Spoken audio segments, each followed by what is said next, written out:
Bom dia, bom dia, professora Cioli Júnior, seja bem-vindo. Bom dia, Bruno Rodrigues, Bom parceiro e dia, colega de trabalho.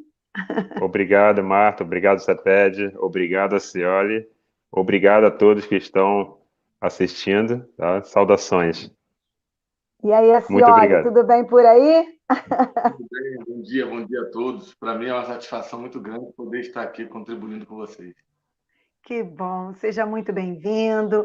Quero agradecer em nome da Secretaria de Educação de Búzios, de Armação dos Búzios, em nome dos professores e profissionais que atuam no nosso município. Muito obrigada por você aceitar esse convite, feito aí pela equipe de projetos educacionais. Aliás, programas, né, Bruno? Eu sempre Programa, troco. exato, programa de projetos, Programas e exato, projetos. educação integral. Isso aí, na gerência da Débora Castells, que está aí juntamente com o Bruno.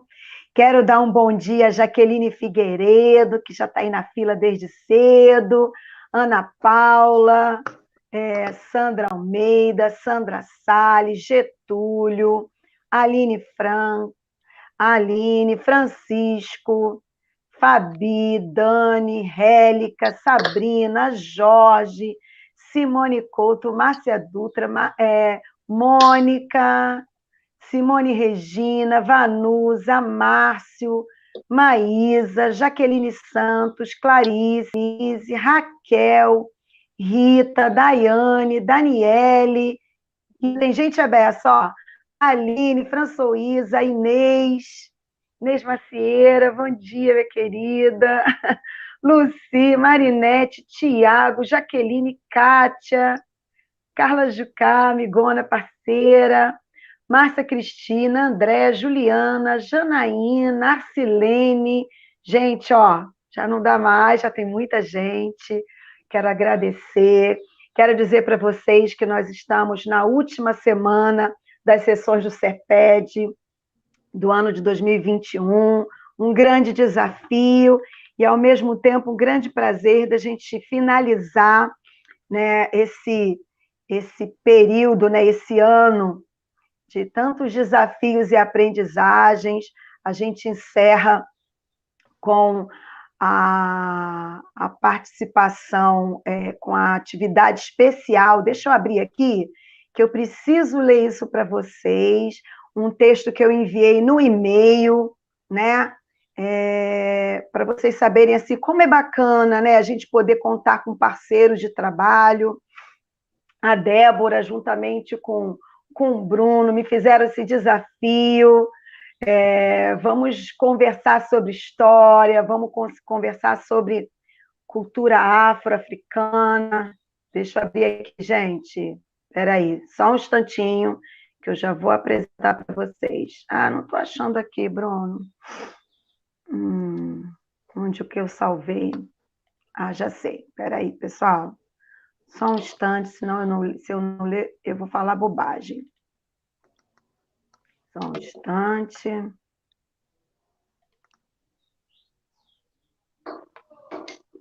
Só um instantinho.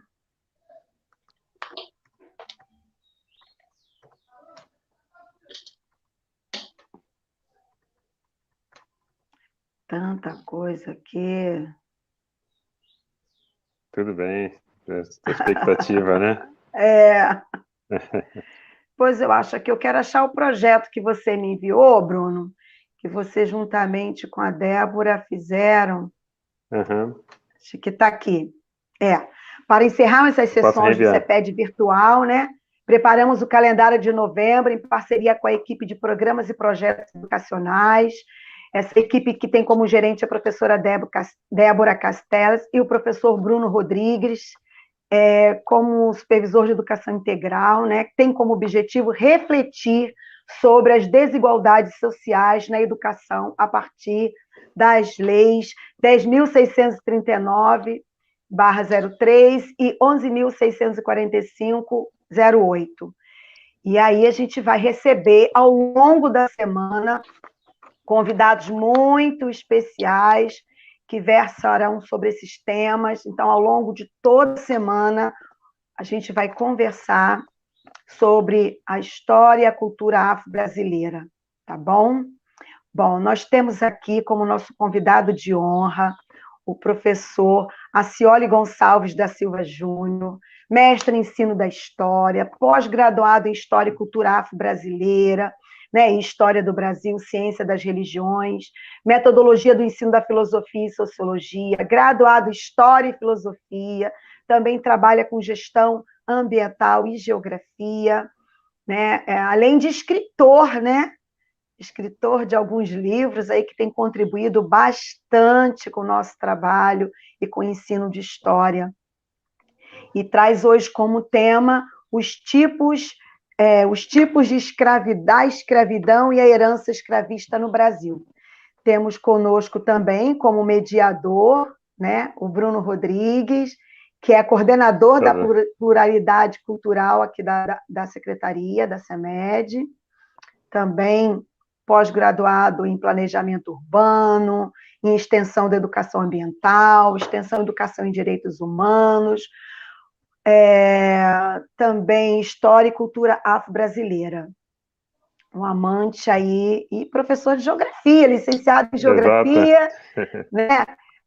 Essa dupla formação história e geografia é muito interessante, né? Sempre quem trabalha numa área acaba puxando, namorando a outra, né, Bruno? Exatamente, estamos interligados. Então, Bruno, fique à vontade. Bruno e Acioli, CEPED virtual de vocês. As pessoas já estão aqui, Obrigado. Os colegas, dando um bom dia. Fique à vontade. Acioli, você quer que eu já coloque o slide? Não, só daqui a pouquinho. Daqui a uns 2 minutos. Então tá bom. Tá legal, então. Eu gostaria de agradecer mais uma vez ao professor Acioli debater esse tema tão pertinente, né, no mês de novembro, não só ressaltando que não trabalhamos a questão da consciência negra, né, a consciência negra deve ser trabalhada durante todo o ano e fazemos isso na Secretaria de Educação, né, tem uma abertura junto com a educação integral, desde a creche até o ensino médio, até a formação de professores, fazemos esse trabalho.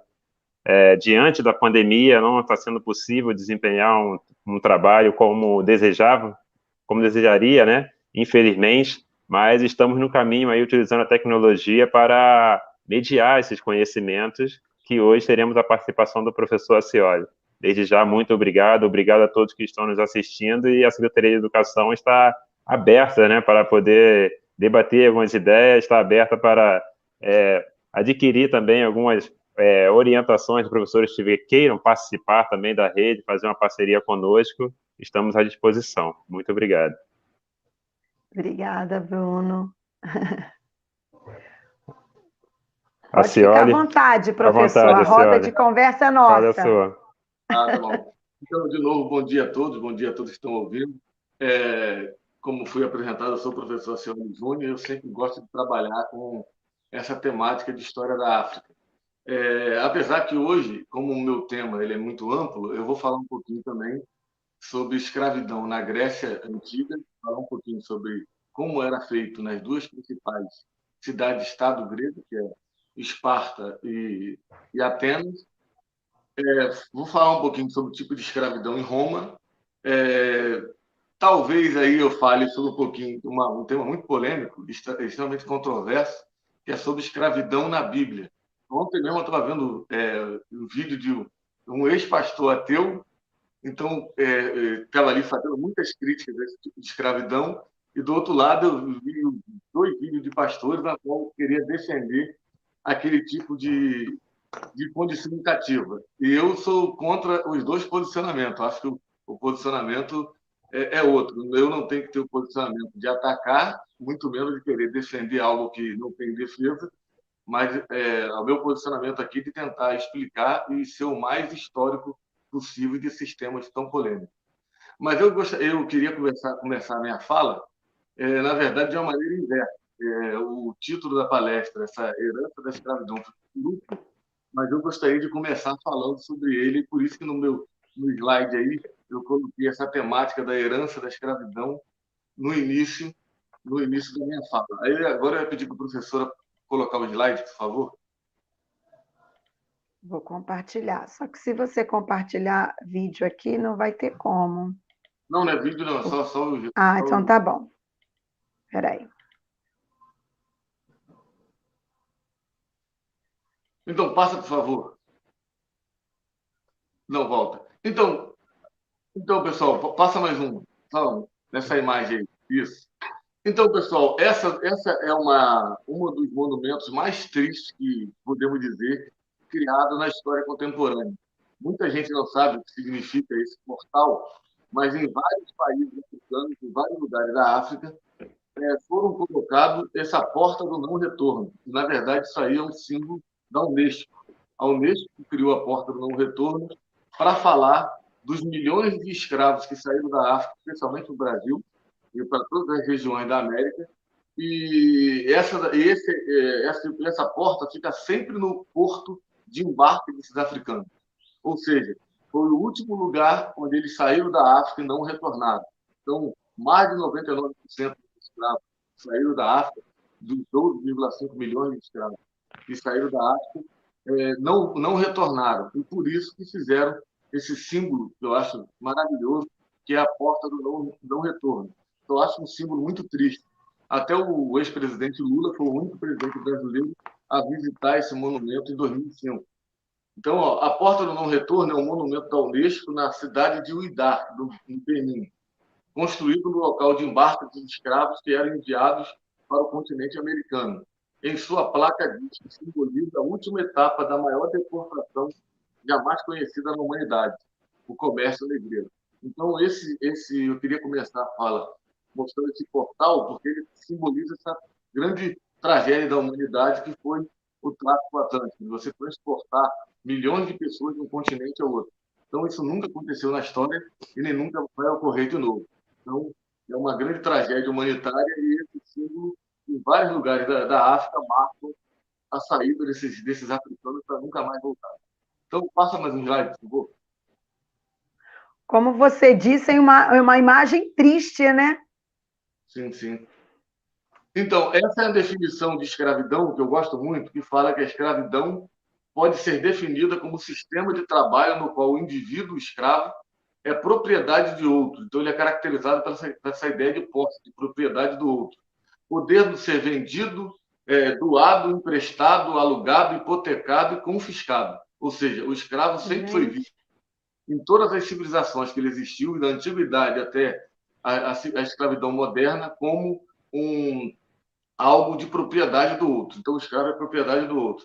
É nesse sistema que uma pessoa toma outra como propriedade, ou seja, como escravo. E como propriedade, seu dono tem todo e qualquer direito sobre elas, tanto da venda quanto do uso da força de exploração incessante. Os escravos, então, são mercadoria daquele que tem sua posse. E é por isso que no Brasil, por exemplo, os escravos eram chamados de mercadoria ou de peça. Esse era o termo mais comum que se utilizava para falar dos escravos brasileiros. Agora, eu queria falar um pouquinho sobre a herança da escravidão, o que esses 350 anos de escravidão no Brasil gerou para a população negra. Então, passa, por favor, Maguinho. Então, eu trouxe um número aqui para a gente refletir sobre o que a escravidão negra no Brasil gerou de herança, ou seja, dessa herança maldita. Só para vocês terem ideia, o último censo de 2020 vai dizer que no Brasil, o pardos e negros corresponde a 56% da população, ou seja, bem mais da metade da população brasileira. Mas sua participação entre os 10% mais pobres é infinitamente maior, chega a ser 78%. Ou seja, 78% daqueles que estão abaixo da linha da pobreza ou abaixo da linha da miséria são compostos por negros. E na faixa do 1% mais rico da população, a proporção vai se inverter. O topo da pirâmide de renda, somente 17,8% são descendentes de africanos, ou seja, mais de 80% são descendentes, sobretudo, de europeu e de colonizadores. Mesmo com campanhas massivas para candidatos negros, assim como para candidatos mulheres, que o TSE tem feito em todas as eleições, o número deles são de 17,8% no Congresso Nacional. Então, é um número extremamente baixo comparado ao branco. Ou seja, quem domina a política brasileira, na verdade, são homens brancos, assim como os homens brancos dominavam o período colonial e imperial. Quase muita coisa não mudou, mesmo com todo incentivo e até propaganda do TSE. Não tem nenhum chefe das Forças Armadas no Brasil, da Marinha, Exército e Aeronáutica, que seja negro. Nenhum. Assim como não existe nenhuma mulher nesses postos de mais alto posto das Forças Armadas. Assim também como nenhum presidente do STF é negro hoje. Nenhum dos 9 ministros do STJ é negro de qualquer outro tribunal superior. O único ministro negro do STF da história foi o ministro Joaquim Barbosa. Mas nenhum outro ministro da história do Brasil, ou seja, da história da Corte e dos tribunais superiores, foram negros. Então, passa para mim um slide, por favor. E aqui vocês veem, pessoal, ó, a foto dos generais do Exército. São todos os generais do Exército e parece até que é um general, que são generais da Áustria ou da Alemanha ou de qualquer outro país europeu. Então, são simplesmente homens brancos que dominam também a questão bélica do Brasil, e você percebe aí a nossa herança escravista, porque nenhum negro chegou a esses postos de generalato, ou seja, o mais alto posto das Forças Armadas, de todas as 3 Forças Armadas, Marinha, Exército e Aeronáutica. Então, eu só trouxe essa foto dos generais para ilustrar o que eu estou falando, como isso aí é um exemplo da nossa herança maldita da escravidão. Dificilmente os negros conseguem galgar um cargo de excelência. Passa o slide, por favor. Aqui são os ministros do STF. Tem 2 ministros aí que saíram, que é o ministro Celso de Mello e ao lado dele aí. Então, e hoje, na verdade, nós temos um ministro a menos. Tanto o Marco Aurélio como o Celso de Mello saíram agora em 2021. Eles se aposentaram compulsoriamente ao fazer 75 anos. Entrou o Cássio Nunes no lugar do Celso de Mello e a vaga do Marco Aurélio de Mello ainda está vaga. Então, está faltando ministro. E todos eles são homens brancos e 2 mulheres brancas. E até demorou muito para chegar uma mulher no STF também. Mas nós já temos aí, por volta de uns 13, 14 anos, uma mulher no STF. Então, esse é um exemplo também que a nossa corte também não tem pessoas negras. Então, aí você pega o porcentagem de 56% que são negros na sociedade e eles não estão nesses locais de poder. Passa mais um slide, por favor. Então, pessoal, aqui eu falo sobre a questão dos nossos deputados. Nós temos no Brasil o deputado distrital, que são os deputados de Brasília, os estaduais, os deputados dos estados, e os federais, que representam o governo federal.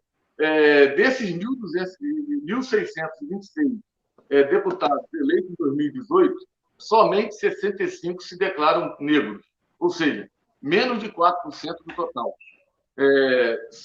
Se incluirmos os pardos, o número sobe para 27%, que também não é a marca nem a metade da população negra e parda no Brasil, que são 56%.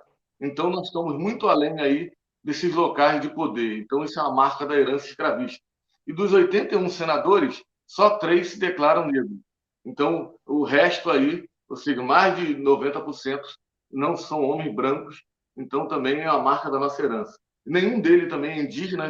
Lembrando, nós só temos um deputado federal indígena, que é uma mulher, inclusive foi premiada agora pelo Congresso em Foco. Então, nós só temos uma deputada indígena entre 513 deputados e um punhado de negros e só 3 senadores negros. Então, só para vocês terem ideia, um negro é assassinado no Brasil a cada 23 minutos. Então, essa mortandade que acontece no Brasil, sobretudo, é com a população jovem negra. Também o analfabetismo é presente entre os maiores de 25 anos para 11,81% dos negros, contra menos da metade dos brancos, que é 5,9% dos brancos são analfabetos.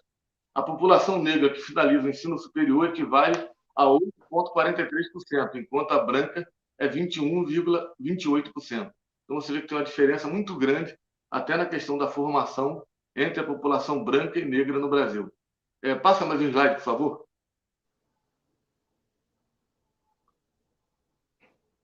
E, dos cerca de 200 mil doutores que nós temos no Brasil, pessoas que fizeram doutorado, somente 0,03% são de negros. São pessoas declaradas negras. Então, você vê como que até na academia é muito difícil você perceber uma pessoa negra. Na UF mesmo, UF não, Na Universidade de São Paulo, 1% dos seus professores são negros. Então, a maioria absoluta são homens brancos e mulheres brancas. A taxa de desemprego do Brasil também é infinitamente maior entre a população negra. Ela é 13,9% entre a população negra, enquanto ela é 9,5% entre a população branca. Então, a renda também do homem negro no Brasil, em média, é 1.570, enquanto a renda do homem branco no Brasil é 2.814 reais mensais. Então, são grandes diferenças aí. O homem negro também, por ser a maior vítima de assassinato, ele tem 8 vezes mais chance de morrer num assassinato do que um homem branco. Então, e nas 500 maiores empresas que operam no Brasil, as grandes multinacionais, só 4,7% dos postos de direção e 6,3% dos postos de cargo de gerência são ocupados por negros, ou seja, uma parte muito ínfima aí, mais de 90% sempre são ocupados por branco. Então, em todos os índices de renda, moradia, educação e emprego, no Brasil, os negros são extremamente desfavorecidos em relação aos brancos descendentes de europeu. Então, é bom trazer esses números para a gente mostrar como que existe uma discrepância muito grande sobre aquilo que os brancos historicamente alcançam e que os negros historicamente alcançam. Se quiser falar, Bruno, pode falar. Não, só complementando a sua fala aí quando fala da questão da violência, o Anuário Brasileiro da Segurança Pública, em 2021, colocou uns dados bem interessantes, porque em cada 100 pessoas assassinadas no Brasil, 75 eram negras. Então, isso mostra quanto, né, temos essa herança maldita da escravidão. Quando retrata a questão da ausência de professores na academia, de ausência de militares negros, né, no alto escalão, isso é muito pertinente, porque mostra que, analisar o contexto histórico, que o negro ele foi proibido de ter acesso à educação, né? O negro ele foi proibido de ter acesso à terra. Então, é uma herança maldita que temos que combater em nossa sociedade. E a única medida de combater de forma o mais breve possível seria uma medida com cotas e medidas, né, com políticas públicas sérias. Enquanto não houver uma política pública voltada para essa questão, né, não vamos avançar. A questão é que quando você coloca essa questão esse tópico de cotas, gera-se um debate. Mas muitas vezes aqueles debatedores que vão questionar, ele não tem um conhecimento histórico, ou se tem, ele fecha os olhos, né? Porque muitas das vezes a nossa sociedade ela está preocupada ali, infelizmente, em seus benefícios, né? Somente em seus benefícios, não quer, ou seja, quer somente seus direitos, não deveres. Então, essa questão da escravidão no Brasil tem que se debater sim, essa questão da herança, onde tem que se debater sim. Tem até um filme que retrata bem essa questão da empregada doméstica, né, que horas que ela volta, da Regina Casé, muito pertinente, né, muito interessante esse filme, que vai retratar ali a questão da desigualdade social no Brasil. Para se ter uma ideia, né, a questão dos direitos trabalhistas, né, os operários no Brasil, na década de 30, eles começaram a ter os direitos, na década de 30. Em 2015, as empregadas domésticas passaram a ter direito ao Fundo de Garantia, ao FGTS, somente em 2015. Então, aí podemos analisar que as políticas públicas, elas engatinham, elas não caminham, elas estão engateando para ter melhoria na nossa sociedade. Infelizmente, né, todo ano de gestão de eleição, temos as promessas, mas não avançamos. Somente com a educação podemos chegar a um patamar mais elevado, mas o processo é muito lento, né, senhora? Com certeza. Só lembrando também, eu gosto sempre de frisar, ontem eu fui com meus alunos, que o Brasil teve um pouco mais de 350 anos de escravidão e nós só temos 131 anos de fim da escravidão. Então, o Brasil caminhou a maior parte da sua história com a escravidão e muito pouco parte da sua história sem a escravidão. Por isso que é muito marcado essa herança escravocrata. E ontem mesmo eu falava com ele sobre essa questão, que muitas das vezes, no Brasil, o fim da escravidão foi até pior do que a escravidão. Porque o negro, quando ele foi liberto, simplesmente abriu a senzala e deixaram ele para na rua, sem alimento, sem roupa, sem casa, sem educação, sem absolutamente nada. Enquanto ele já era escravo, muitos deles comiam, pelo menos comiam o mínimo, tinham o que vestir, mas quando se abriu as senzalas, não fizeram nada para mitigar essa população negra e ainda trouxeram vários imigrantes para trabalhar no lado negro, como os italianos, japoneses, alemães, ainda vieram substituir essa mão de obra negra. Os negros foram totalmente abandonados, assim como a população indígena. Então, isso aí foi terrível. Então, passa na slide, por favor. Deixa eu só fazer assim, um comentário, que eu fiquei assim, eu fiquei muito impactada, né, porque eu percebo o quanto a gente, no dia a dia, né, principalmente nós, enquanto professores, todas essas situações acabam, em alguns momentos, passando desapercebidas, né? A gente se acostuma a ouvir, né? A gente se acostuma com as imagens, a gente se acostuma com as informações, e esse tipo de escravidão, que pelo que eu não sei se estou certa, né? Estou aqui para que vocês me ajudem a pensar, e os colegas que estão também nos assistindo a pensar sobre isso. O que a gente observa nessas imagens e nesses dados que você trouxe, professor, é o quanto essa escravidão ainda é muito presente, né? E de uma forma meio que, né, disfarçada, né? Dissimulada, poderíamos dizer assim. Duas coisas me chamaram a atenção na sua fala, me fizeram aqui ficar pensando. Uma, declarar-se negro, que eu penso que ainda é um desafio para a nossa população, quando a gente preenche algum documento, né, e a pessoa declarar-se enquanto negra, e a questão das cotas, que quando surgiram foi muito debatida, né, o direito da pessoa que tinha cota, inclusive hoje ainda, quando vai se prestar concurso, há vagas para cursos de mestrados, de pós, de Enem, né, do que quer que seja, em relação às cotas que se tem, a especificidade que tem, e o Bruno também destacou isso, que eu me lembro muito bem que havia uma discussão, né, de que direito a pessoa negra tinha de ter garantia das cotas nas universidades, principalmente. Eu acho que são dois temas muito polêmicos, né? Declarar-se negro e a questão do direito às cotas. Queria ouvir vocês um pouco sobre essas duas questões. Então, eu gosto muito de falar sobre cota, só você ter ideia. Todo mundo que critica a cota, eu sempre gosto de mostrar na minha fala, que eu também dou muita palestra sobre isso, eu gosto de mostrar a primeira cota do Brasil que todo mundo finge que não existe. É verdade. Ou que não sabe. Então, na verdade, a primeira lei de cota do Brasil ela é chamada de Lei do Boi. Inclusive, eu pedia para as pessoas que estão ouvindo eu falar que acessar, só botar no Google Lei do Boi, vai aparecer lá, a Lei 5.465, de 13 de julho de 1968. E essa Lei do Boi ela é tão absurda, que é a primeira lei de cota do Brasil, que é a cota para milionário. E é isso mesmo, é a lei de cota para milionário e as pessoas não falam, não questionam.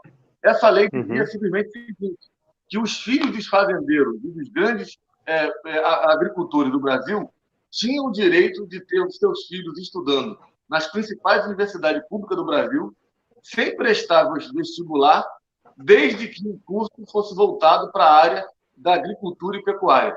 Então, por exemplo, engenharia ambiental... Que loucura! Veterinária. Se você fosse de um desses cursos, os filhos desses milionários não precisavam prestar vestibular e a vaga era deles assegurada.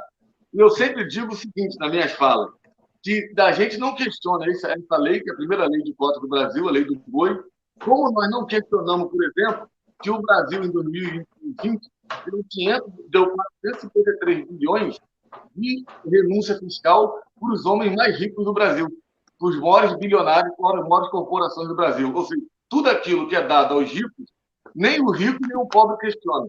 Mas tudo aquilo que é dado ao pobre, sempre, ou ao negro, ao índio, aos menos favorecidos, sempre há questionamento na sociedade. Por isso que se questionavam Bolsa Família, chamavam de Bolsa Esmola, e quem chamou de Bolsa Esmola depois do 13º do Bolsa Família para ganhar a eleição.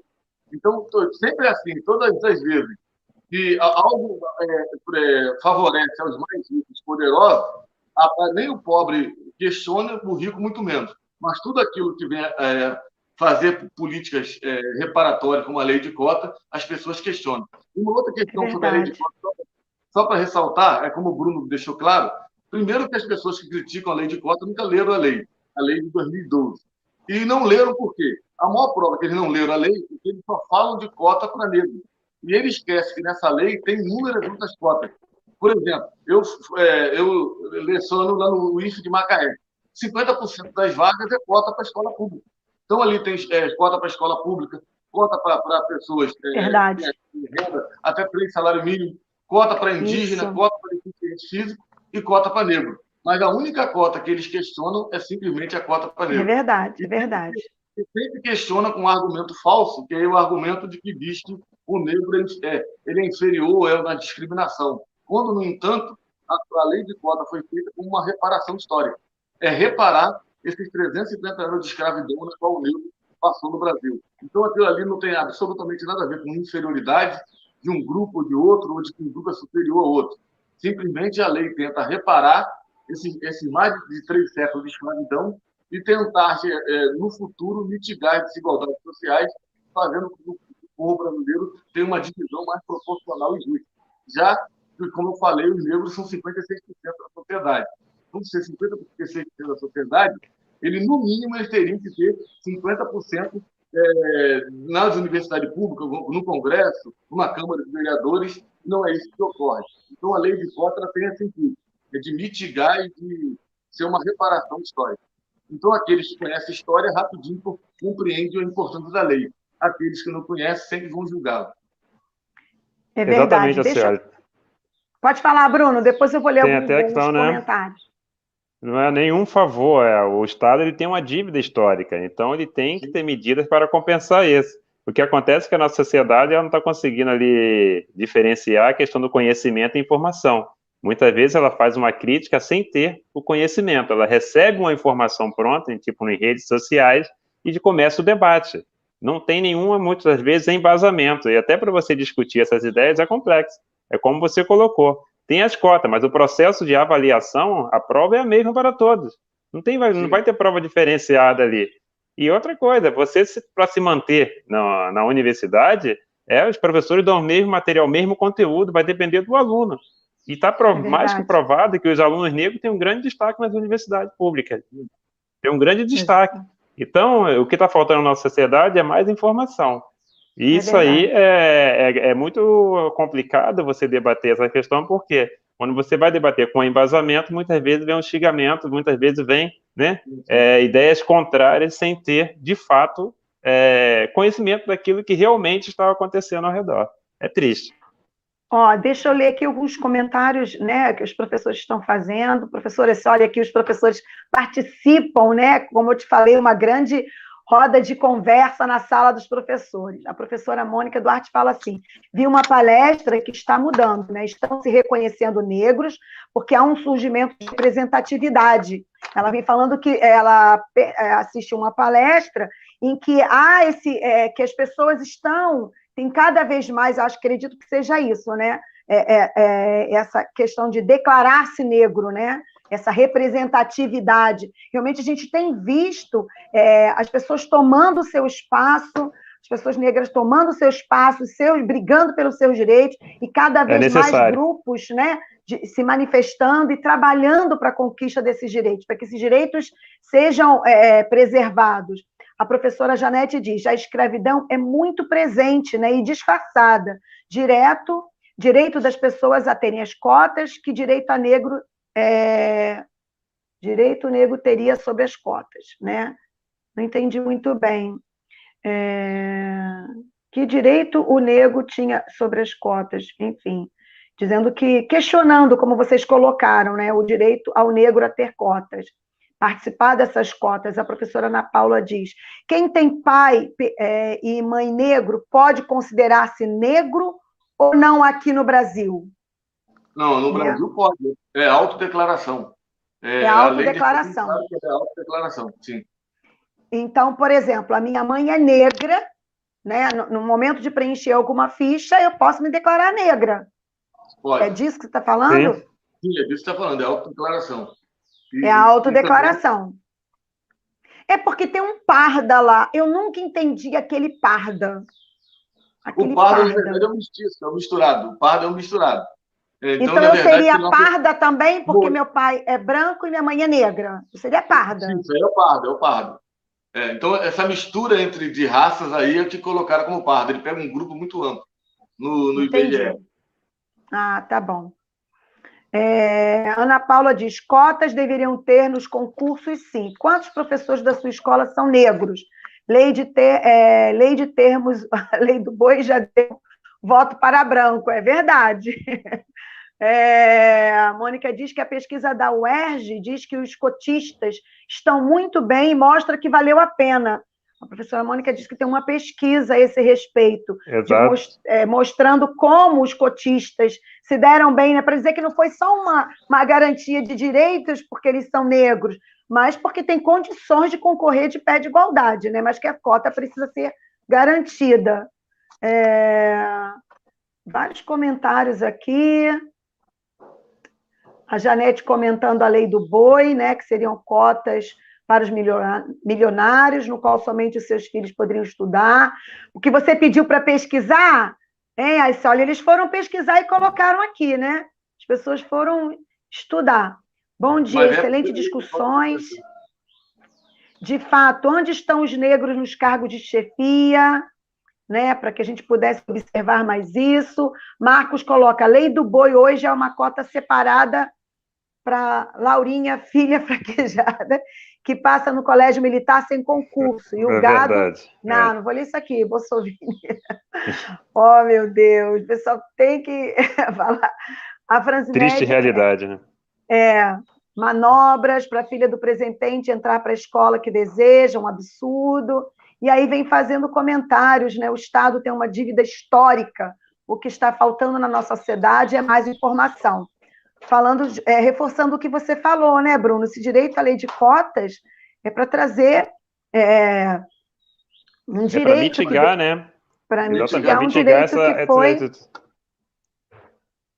E aí, essa questão... Sim, a questão da dívida histórica, ela está muito enraizada em nossa sociedade, né? Você, quando... É verdade.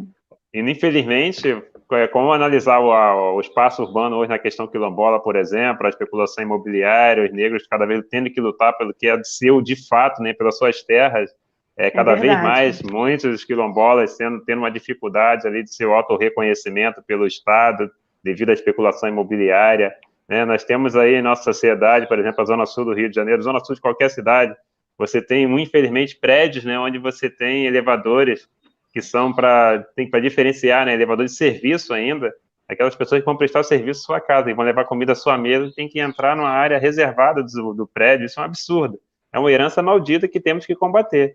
Então, aqueles que fecham os olhos, né, para isso, eles muitas vezes utilizam desse serviço dos negros. O que seria do Brasil sem, né, os negros? É um povo que foi escravizado, né? É um povo que foi escravizado. Então, isso tem que ser combatido. Eu penso que a educação é o meio mais propício, né? É o meio que devemos combater. Somente com a educação transforma. Não tem outro caminho a não ser isso. E quando você tem políticas públicas empenhadas, né, voltada para a educação de excelência, com certeza vamos avançar. Infelizmente, está enraizado na sociedade, temos que combater, temos que debater, sim. Não é questão de ser vitimismo, não é questão de ser vítima, é questão de debater porque é necessário. Verdade. E aí, a Cioli, só para complementar aqui, durante toda a semana, tá, gente? Amanhã, às 9 horas, o tema da nossa palestra é Trajetórias e Narrativa de Mulheres Pretas. Não percam, ao longo assim, da semana tem um cardápio variado sobre o tema, né? E eu acredito que nós, enquanto educadores, como o Bruno falou, a gente precisa ter conhecimento para ter condições, né, de discutir com os nossos alunos em sala de aula e trabalhar o tema, né, com conhecimento, com domínio do tema, né, para também... porque, assim, gente, eu estou muito impressionada com as imagens que o Acioli trouxe, né, muito impressionada, porque às vezes a gente não fica atento a essa discriminação disfarçada, né, que está o tempo todo na mídia, na novela, nas propagandas, nas situações políticas. A gente muitas vezes não se apercebe, né, passa desapercebido. E como é verdade, como isso dói na gente de olhar o que a gente ainda vive no Brasil hoje, né? As coisas que a gente percebe acontecendo. Eu lembro quando você falou do ministro do STF, Deixa eu falar, você nem colocou a imagem dele aqui, né? Que foi, eu acho que o único ministro negro. Como ele foi criticado, né? Gente, todos os dias tinha um comentário dele, sobre o que ele tinha falado, sobre o posicionamento dele no jornal. Eu me lembro disso perfeitamente. Marta, infelizmente, o negro constantemente ele está sempre avaliado, né? O estereótipo, né? Estereótipo negro como se fosse uma coisa negativa, nuvem negra, fome negra, peste negra, como se fosse algo ruim, né? Então, quando ele está num cargo de chefia, quando ele está desempenhando alguma função ali, muitas pessoas parece que estão ali mais felizes com o seu mau desempenho do que com o seu desempenho de excelência. Ele fica mais satisfeito, infelizmente, né, com o que vai dar errado, não o que vai dar certo. Então, isso tem que se debater, sim, porque essa questão do negro em nossa sociedade, né, tem que ter um empoderamento, tem que ter um sentimento de pertencimento. Tem até a professora Ana Carolina, né, destacar que ela fez um trabalho muito interessante no mestrado e doutorado aqui em Búzios, falando do sentimento de pertencimento ao espaço dos alunos do bairro da Rasa, né? Então, há esses trabalhos sendo desenvolvidos com a educação. Então, devemos combater, devemos avançar. O processo é lento, como o professor Cioli colocou aí a questão histórica, né? É uma dívida muito grande. Você tem 350 anos da escravidão, 133 anos da abolição da escravatura, e quando você vai numa área quilombola, imagina, 133 anos da abolição da escravatura, você vai em uma área quilombola, você tem escravo, ex-escravos, né? Ex-descendentes, descendente de escravo, perdão pela fala, com 100 anos de idade, 105 anos de idade. Então, isso é muito recente. É verdade. É muito recente. É triste a realidade da sociedade brasileira. Outra questão, quando você coloca da escala... Desculpa, Cioli, só a complementação aqui, da escala local e global, né? É a empatia do ser humano. Por exemplo, quando houve um atentado na França, lembro muito bem com um jornalista que fez uma crítica ao islamismo, né? A mídia em si destacou muito, claro, morte é triste, né? Luto é luto. Quando houve atentados, por exemplo, Boko Haram no continente africano, né? Na África Ocidental, quando sequestrando as meninas para não estudarem, tem assassino em algumas tribos, infelizmente, a mídia não destaca. Foi na África, foi na periferia do Brasil, então não tem esse destaque. Não tem o mesmo destaque, quando é numa área nobre, exatamente, quando é numa área nobre, tem um destaque maior. Infelizmente, isso mostra como que a mídia também trabalha com essas questões. 2 pesos, 2 medidas. Então, temos que combater. Professora Cioli. Então, só passa mais uma imagem, por favor. Essa é uma imagem famosa, mas eu gosto dela por quê?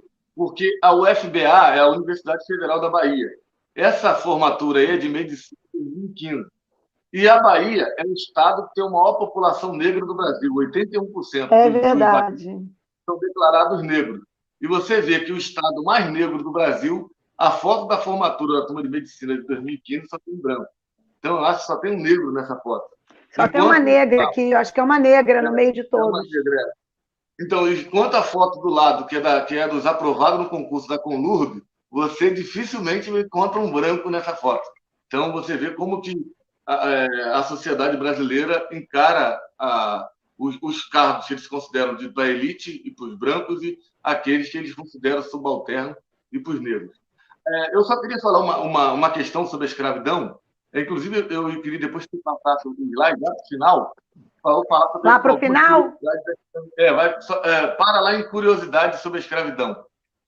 Depois de uma imagem lá...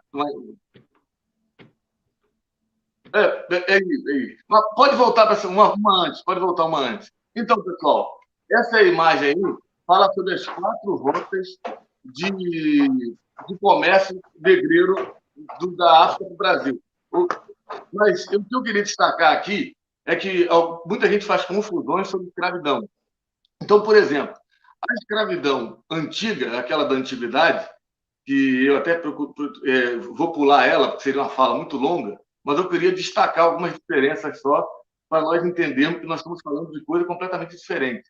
Então, escravidão antiga nada se tem a ver com a escravidão moderna ou ibérica, que é aquela que os portugueses foram os primeiros a fazerem no mundo quando chegaram no século XV na África. Então, a primeira questão é, a escravidão antiga ela não era racializável, ela não era racial. e qualquer povo poderia se tornar cativo, qualquer povo poderia se tornar escravo. Porque a escravidão antiga, ela normalmente acontecia através de guerras. E esses povos da antiguidade viviam em guerra. A Bíblia mesmo é o maior exemplo disso, que ela narra de guerra entre Israel e povos vizinhos. O tempo todo ela tem narrado guerra. E a própria Bíblia mesmo vai dizer que o povo da Bíblia, que é o povo hebreu hoje e judeu, eles foram escravizados inúmeras vezes.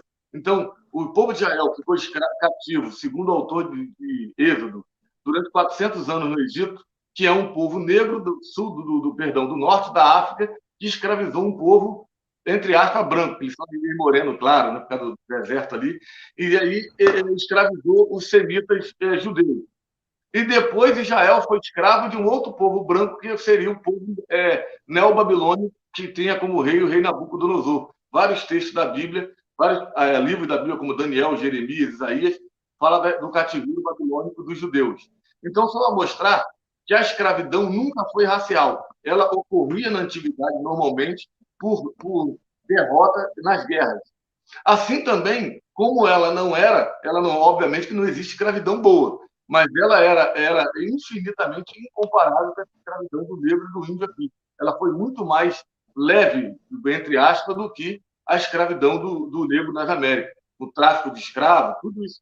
Então, nesse sentido, não se compara. Inclusive, vários escravos na antiguidade chegaram a grandes cargos. Por exemplo, a Bíblia narra um texto que é muito interessante, que é Atos 8, ele fala do eunuco, um escravo da rainha Candace, da Etiópia, que se converte com Filipe, um diácono Filipe.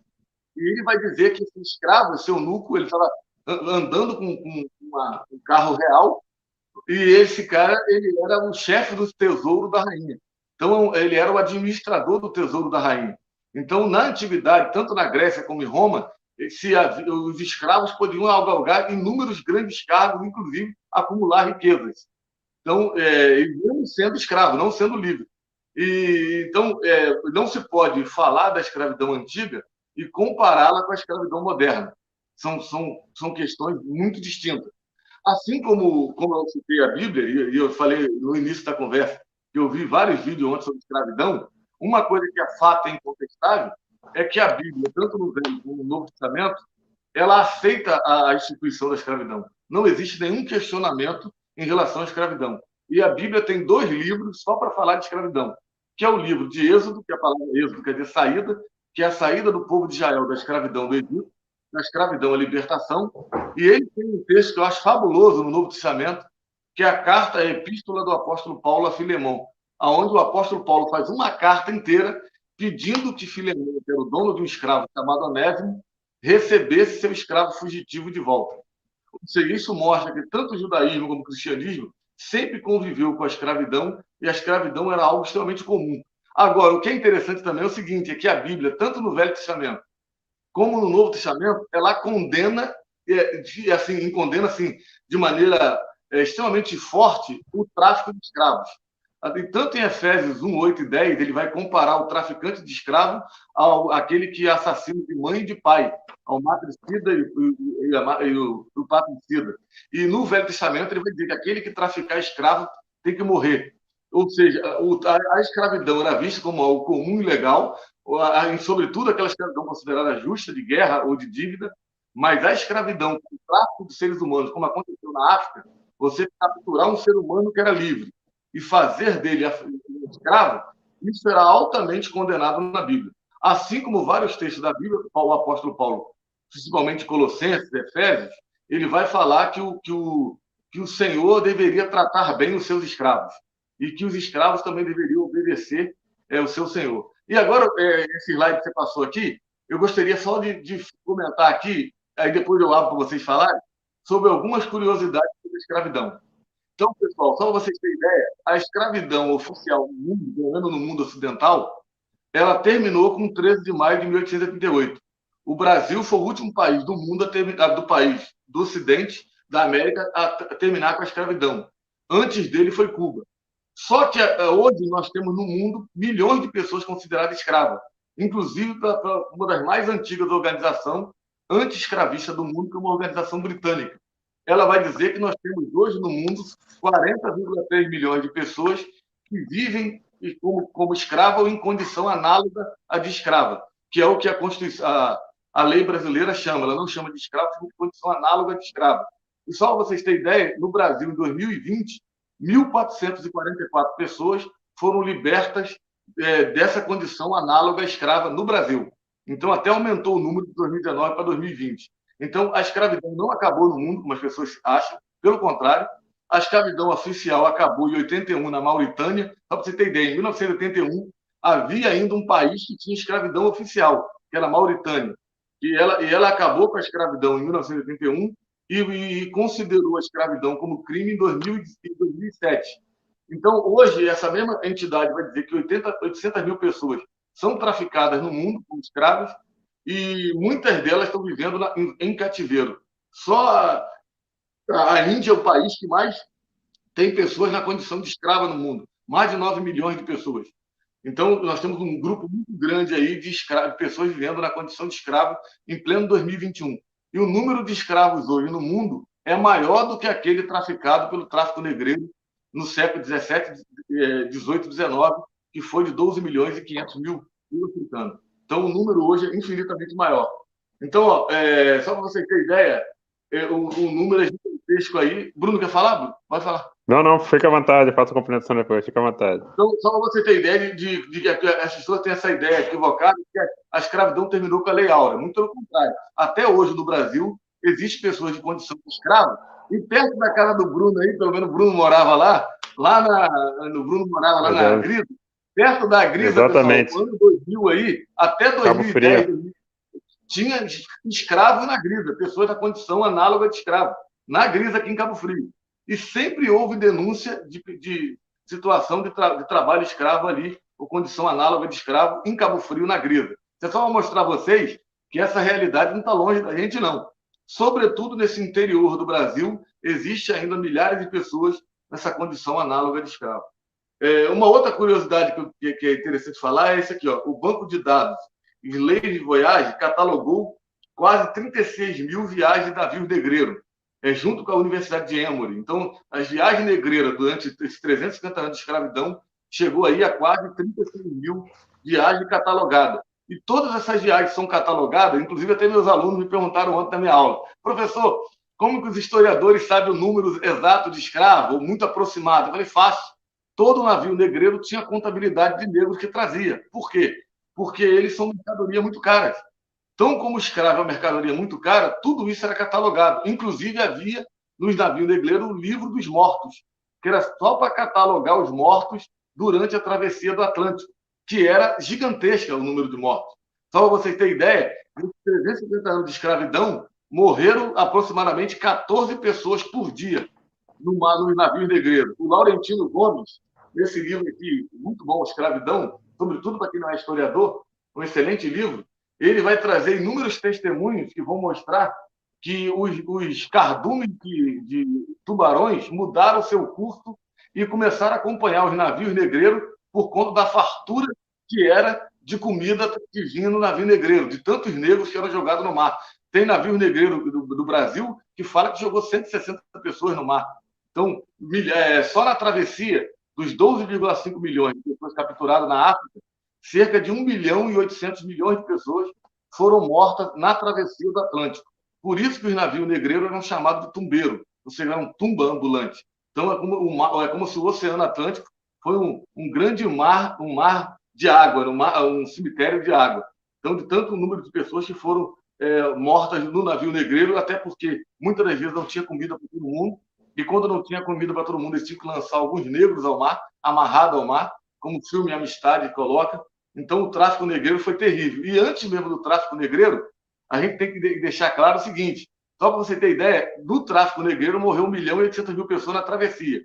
Mas antes mesmo do tráfico negreiro, os historiadores vão dizer que morria de 40% a 45% das pessoas que eram capturadas como escravos. Por quê, pessoal? Porque para você capturar alguém como escravo, sempre vai haver luta corporal, ou você vai ter que ferir o cara com a lança, porque, na verdade, eram grupos que saíam para aprisionar essas pessoas, como eu falei, eram pessoas livres, para torná-las cativas e mandar para a América. E, por isso, por conta disso, havia essa luta, muitas vezes corporal, E de cada 100 escravos capturados na África para vir para o Brasil, entre 40 e 45 morriam antes de embarcar no navio negreiro. E embarcando no navio negreiro, cerca aí de 18% morreram nessa travessia do Atlântico. Então foi assim, muito grande. Muito pouca gente sabe também, que a gente tem que ressaltar, que o Brasil é o país que mais recebe escravos no mundo. Ele recebe 5 milhões de escravos, desses 12,5 milhões que saíram da África. O Brasil é o maior recebedor de escravos do mundo. Você tem ideia, os Estados Unidos é o segundo lugar, não recebeu 10% que o Brasil recebeu. Os Estados Unidos recebeu aproximadamente 460 mil escravos, enquanto o Brasil recebeu em torno de 5 milhões. Os que chegaram. Os estados que mais receberam escravo no Brasil o estado é o Rio de Janeiro. É interessante que a escravidão no Brasil começa com o Nordeste, com Recife, Salvador, por causa do açúcar, porque a escravidão começa com base no açúcar, e o Rio de Janeiro, a partir do século XIX, ele vai ser o grande recebedor de escravos por conta do café e do ouro em Minas Gerais. Então, chegava no Porto do Rio e era enviado para São Paulo e Minas Gerais. Então, mudou-se a ideia do tráfico. Primeiro era Recife e Salvador, e depois passou a ser o Rio de Janeiro. E só uma coisa para ressaltar, Bruno, para você falar, é que nós temos no Rio de Janeiro também, por conta do acaso, através das obras do Porto Maravilha, em 2011, nós temos o único porto negreiro em pé do mundo que recebeu escravos, que é o Porto do Valongo. Então, eles foram, através das obras ali do Porto Maravilha, se redescobriu o Valongo, e só no Valongo chegaram mais de 500 mil escravos, e o Valongo não é o primeiro porto do Rio, só para ressaltar, ele é o segundo porto do estado do Rio, porque o primeiro porto do estado do Rio de receber escravos ficava na região da Praça 15, que é o centro da cidade. E como era um horror para a elite ver aqueles escravos chegando, muitos deles mortos, eles pediram para trocar o porto do Rio e eles foram enviados para a região do Valongo, que é ali na Gamboa, perto da rodoviária Novo Rio. E esse lugar foi redescoberto em 2017. Ele foi tombado pela Unesco como Patrimônio Universal da Humanidade, por ser o único lugar da América que marca a chegada dos africanos, e foi um dos povos que mais receberam. Gente, que história! Caracos, fala, Bruno. Então, você olha falando, é até emocionante, né? Ouvir a nossa história, conhecer a nossa história conhecer a nossa história para que a mesma seja preservada, né? Uma sociedade sem o passado, a preservação do passado, como que vai avançar? É necessário esse debate, necessário esse conhecimento, né? Infelizmente, né, nesse processo, né, de valorização da cultura negra, a falta de políticas públicas, infelizmente, já deixa muito a desejar, né? Quando você tem muitas das vezes, que você colocou aí a questão do Rio de Janeiro, né? A pequena África, né? Ali no Rio de Janeiro, muitas das vezes a iniciativa para a preservação do espaço foi iniciativa privada. Depois começou a ação pública, né? Ou seja, a ação privada, depois, com muita luta, começou a participação pública na preservação daquele espaço. Ou seja, se não houver um engajamento da nossa sociedade, vamos perder esse espaço também. Vamos perder essa valorização da cultura, né? Quando você fala em cultura do Brasil, cadê? Onde está, né? Qual foi o nosso passado, o nosso presente, o nosso futuro, como será? A herança está aí, né? Vivemos na sociedade um racismo mostrado pela herança escravista, né? Quando você colocou aquela foto da Universidade da Bahia e da Conlurb, vem a questão da meritocracia. Onde está a meritocracia aí? Aí vem o debate, né? Equidade, cadê? Né? É Cada um tem uma história diferente. Então, para tudo que é para a sociedade negra é com mais dificuldade, né? É sempre com mais dificuldade. Quando não tem a dificuldade, cria-se a dificuldade. Infelizmente. Então, a fala é muito pertinente, senhora. Desde já, o meu muito obrigado aí pela sua contribuição. Tá? Olha, meninos, a gente está no avançado da hora, a gente precisa encerrar. Tem muitos comentários, né? Muitos. Enquanto você estava aqui falando, o Bruno falando, os professores debatendo entre eles, comentando as suas falas, né? A professora Márcia Cruz coloca que a preocupação dela com as crianças excluídas socialmente, não sendo necessariamente negras, a gente sabe que esse também é um assunto muito polêmico. Social, na quarta-feira, né? Na quarta-feira, às 9 horas da manhã, a gente vai falar sobre o racismo estrutural na sala de aula, o lugar da fala do outro. Então, ao longo da semana, né, as nossas sessões todas versarão sobre esse tema, tá bom? E vários comentários, as pessoas continuam discutindo a questão da cota, né, fazendo os comentários que você fez, discutindo a respeito do que você falou, das imagens que você trouxe. Professora Cioli, assim, muito bacana, né? A Sandra Salles pergunta, né, qual a nomenclatura usada hoje, negro ou preto? Ela faz essa pergunta dessa distinção entre esses dois termos, né? Ser negro ou ser preto? Você poderia falar, professor? O movimento negro hoje prefere o termo preto. Ele não prefere, ele prefere que quando se refira à pessoa chamando de preto, não de negro. Então é uma preferência do grupo.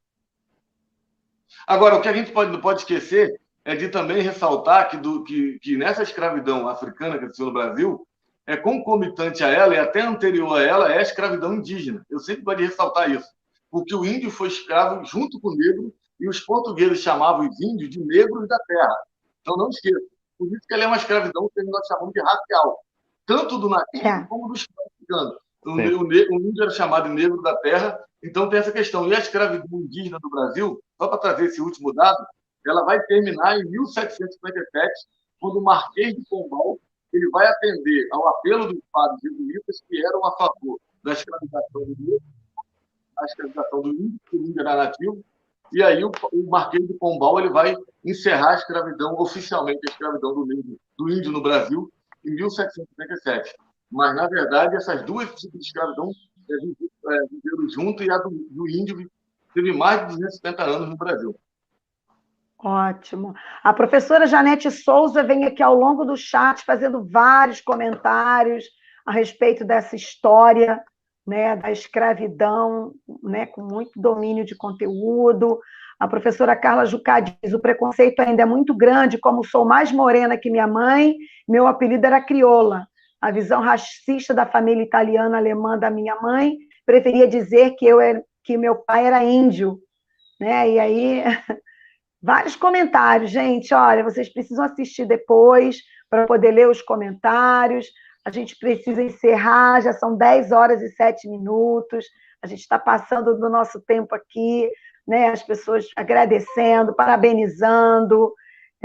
Foi assim um encontro muito proveitoso, né? Um bate-papo muito proveitoso, aprendemos muito. Eu quero dizer à professora Cioli, né, que eu gosto sempre de trabalhar com imagens, mas até percebi, assim, nas propagandas, em alguns aspectos, essa relação que você fez do negro e do branco, né, do preto, né, e do branco. Mas essa manhã eu quero dizer para você que eu aprendi muito mais sobre isso, né?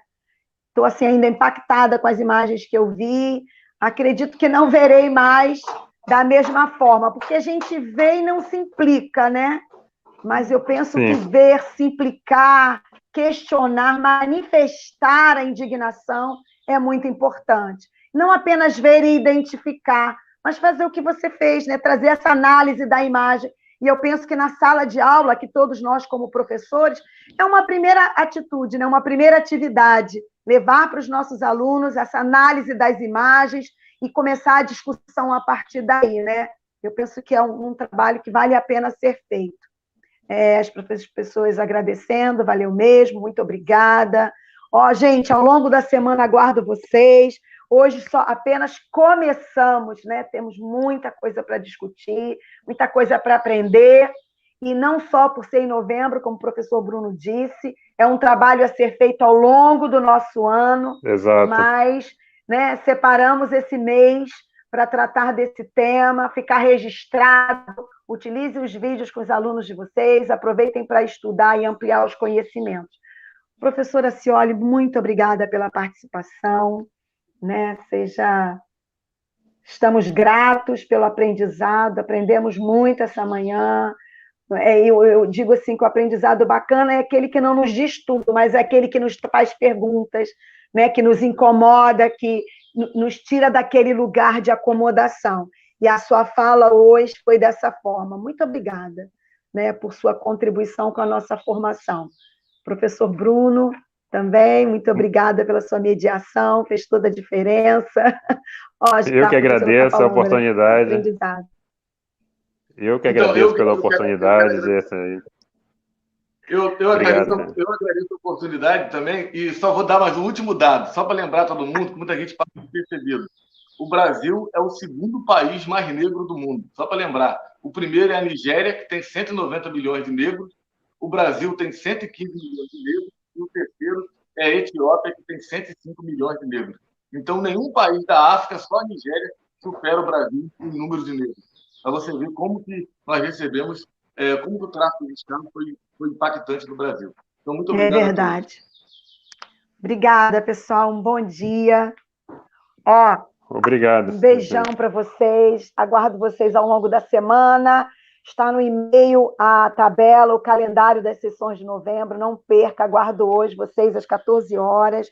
O tema é Territorialidade Indígena e Quilombola, uma análise histórica atual, com a professora Andréia Souza de Cunha, especialista em educação do campo. Tá bom? Um beijão a todos e todas. Uma excelente semana. Obrigada. Obrigado. Tchau, meninos. Obrigado a todos.